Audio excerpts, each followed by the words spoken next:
नमस्कार, मैं आज 24 लाख स्टूडेंट से बात करना चाहता हूं जिनको नीट पेपर लीक से नुकसान हुआ। सड़क से संसद तक हम आपके साथ खड़े हैं। 24 लाख स्टूडेंट से मैं कहना चाहता हूं, आप अकेले नहीं हो। पिछले 7 साल में 70 बार पेपर लीक हुआ है और 2 करोड़ युवाओं को पेपर लीक से नुकसान हुआ है।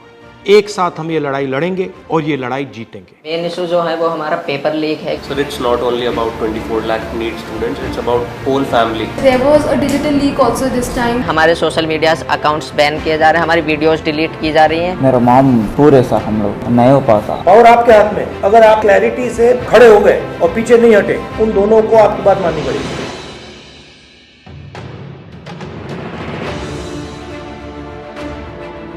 So we all have come here to talk about NEET exam. We all gave NEET 2024 exam.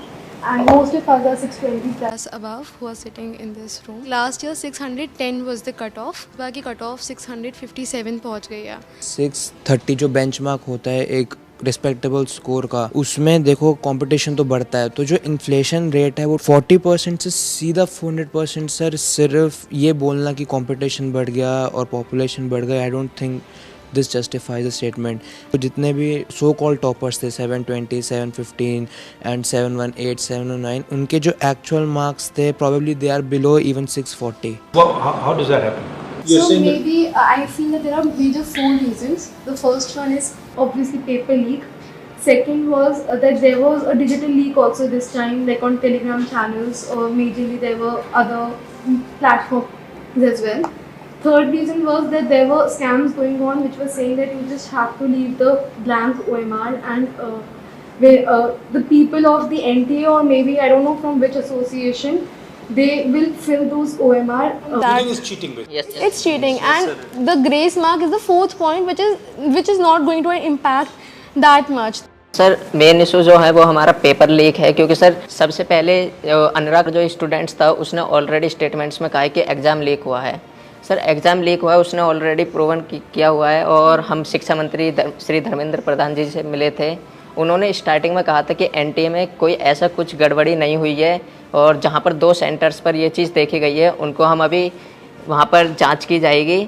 और हमने मांगे रखी थी कि रीनीट होना चाहिए और सीबीआई जांच होनी चाहिए, बट उन्होंने सीधा जो आंसर दिया था वो दिया था कि सब चीज़ हम सुप्रीम कोर्ट की मानेंगे, जो सुप्रीम कोर्ट फैसला करेगा वही माने। बट सर सुप्रीम कोर्ट ने डायरेक्ट जितने भी केसेस हम PIL डाल रहे हैं लोग इस चीज़ के ऊपर, डायरेक्ट जितने भी फैसले हैं वो सारे 8 जुलाई को दिए जाएंगे। बट उससे पहले स्टूडेंट्स पर इतना स्ट्रेस बढ़ रहा है, इतना प्रेशर पड़ रहा है। सर हमारे पेरेंट्स भी इस चीज़ से दुखी हैं कि बच्चा मतलब इतने मार्क्स ला रहा है कि वो एलिजिबल है हर साल के अकॉर्डिंग। बस मेन जो डिस्टर्बेंस हुई है इस एग्ज़ाम में वो है एक तो पेपर लीक, और दूसरी जो स्टूडेंट्स जो NTA ने ग्रेस मार्क्स दिए वो तो एक छोटा सा उन्होंने ग्रेस मार्क्स दिए वो अपने पेपर लीक को छुपाने के लिए। सर इतने दिन से आपको पता है कि गर्मी कितनी है, कुछ लोग गर्मी से मर भी रहे हैं, लेकिन सर हम स्टूडेंट्स और हमारे पेरेंट्स रोड्स पर इतनी गर्मी में सर लड़ रहे हैं इंसाफ के लिए, लेकिन सर हमारे लिए कोई भी कार्रवाई नहीं कर रहे हैं, ना ही हमारे इंसाफ के लिए कोई कार्रवाई कर रहे हैं। क्योंकि सर हमारे सोशल मीडिया अकाउंट्स बैन किए जा रहे हैं, हमारी वीडियोस डिलीट की जा रही हैं। हम अपने लिए आवाज़ उठा रहे हैं, उनसे रिलेटेड जितने वीडियोस सर कोई भी गलत कंटेंट नहीं है, हम सिर्फ आवाज़ उठा रहे हैं अपने इंसाफ के लिए। उसमें सर हमारे जो सोशल मीडिया अकाउंट है या यूट्यूब अकाउंट है उनको डिलीट किया जा रहा है, बंद किया जा रहा है। 1 day of the whole year, तो वो हमारा दिन डिसाइड करेगा कि हम डॉक्टर बन रहे हैं कि नहीं। मेरा पापा नहीं है सर, डैड नहीं है, मर गया। तो मेरा मम्मी अकेली है सर। सर मैं 2 साल ड्रॉप लिया सर। 2 साल में मेरे को स्टडी नहीं हो पा रहा सर, अच्छा से। घर में प्रॉब्लम, मनी का प्रॉब्लम, लॉन्ग टर्म में पैसा बजट नहीं हो पा रहा सर।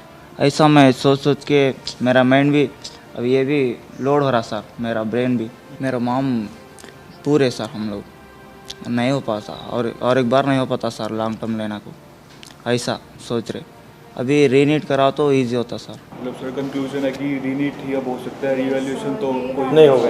नहीं तो अगर हम आपके लिए 2-3 चीज़ें कर सकें, सरकार के पर प्रेशर डाल पाए, तो हमें किस चीज़ों पे बोलना चाहिए? सर सबसे पहले तो रीनीट जैसा conclusion yes sir. Sir second NTA agency जो है वो एग्जाम्स ना ही कंडक्ट कराए, अगर वो नहीं करवा पा रहे हैं, एक्नॉलेज करें कि हम नहीं मैनेज कर पा रहे हैं। NTA as a concept is a failure. Yes NTA पे हमारा किसी का ट्रस्ट नहीं है NTA पे इस टाइम। फर्स्ट पॉइंट री exam, second point NTA is ना कराएं, थर्ड पॉइंट एजुकेशन सिस्टम पे फोकस करें और काउंसलिंग सर से 4 करें। पॉइंट ये कि जो बेसिकली जो ब्लाइंड स्पॉट्स हैं, जैसे कि टेलीग्राम पर पेपर लीक होना, ऑनलाइन पेपर लीक होना, इसके ऊपर भी एक इंक्वायरी होनी चाहिए। Sir, it's not only about 24 lakh NEET students, it's about whole family. फिर सर जो बोर्ड्स का प्रेशर, फिर नीट में परफॉर्म करने का प्रेशर, तो सर बहुत सारे लोग तो मेडिकल ही नहीं लेंगे इस चक्कर में कि सर ऐसे क्वालिटी डॉक्टर्स बनेंगे जिनकी क्वालिटी कुछ नहीं है, जो ऐसे ग्रेसिंग मार्किंग करके अंदर गए हैं, जब वो डॉक्टर्स बनेंगे तो can you imagine the condition of the people of India. आपको क्या लगेगा, आप अगर कोई ऑपरेशन करवाने जाएगा, क्या वो वापस लौट के आ पाएगा? हमारे पास इतने सारे केसेस होते हैं, मतलब हमारे नोन में कि भाई किसी को और का पेशेंट इसका स्टंट डालना है, उसका इंटेस्टाइन निकलवा दिया, उसका किडनी निकलवा दिया।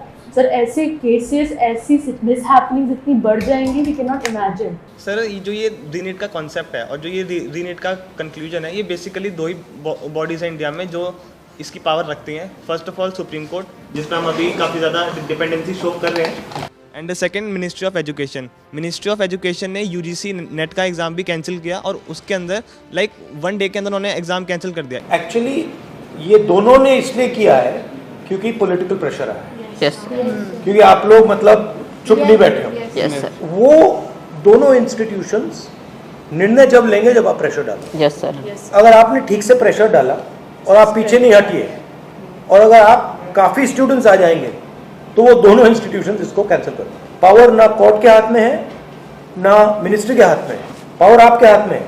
अगर आपने क्लैरिटी से खड़े हो गए और पीछे नहीं हटे, उन दोनों को आपकी बात माननी पड़ेगी। ठीक है, थैंक यू। आपका जो एस्पिरेशन है, आपका जो विजन है, इसी से देश का विजन बनेगा, इसी से देश की प्रगति होगी।